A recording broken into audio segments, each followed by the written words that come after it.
بسم اللہ الرحمن الرحیم۔ السلام علیکم ناظرین، welcome back to my YouTube channel. رب اشرح لی صدری ویسر لی امری واحلل عقدۃ من لسانی یفقہوا قولی۔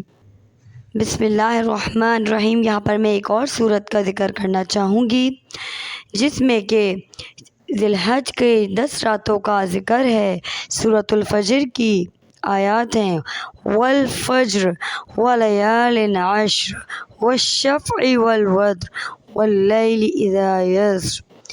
آج کی اس ویڈیو میں آپ کو ذی الحج کے چاند سے پہلے کرنے کے کام اور نہ کرنے کے کام آپ کو بتاؤں گی۔ اگر آپ کی نیت قربانی کرنے کی ہے تو، یا اگر نہیں بھی ہے تو کوئی بات نہیں، اگر آپ احتراماً اس مہینے کا احترام کریں گے تو یہ آپ کے لیے بہت اچھا ہے اور آپ کو ثواب بھی قربانی کرنے والے کے برابر ہی ملے گا۔ تو ہم جانتے ہیں کہ کون کون سے کام ہیں جو ہمیں چاند نکلنے سے پہلے کر لینے چاہیے۔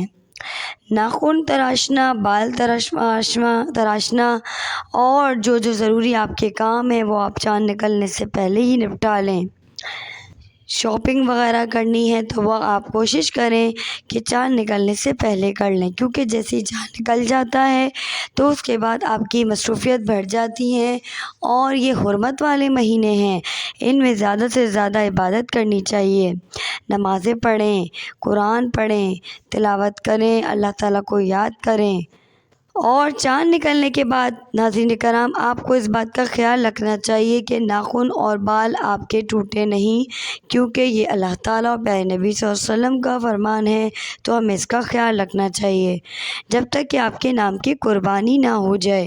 دوسری اور سب سے اہم چیز، زیادہ سے زیادہ تکبیرات پڑھنی چاہیے۔ تکبیرات کیا ہیں؟ اللہ اکبر، اللہ اکبر، لا الہ الا اللہ واللہ اکبر، والحمد للہ کثیرا وسبحان اللہ بکرۃ واصیلا۔ اس کی آپ کو ورد زیادہ سے زیادہ کرنی چاہیے، اور جب بھی آپ کو موقع ملے مختلف اوقات میں اپنا وقت اذکار میں گزاریں۔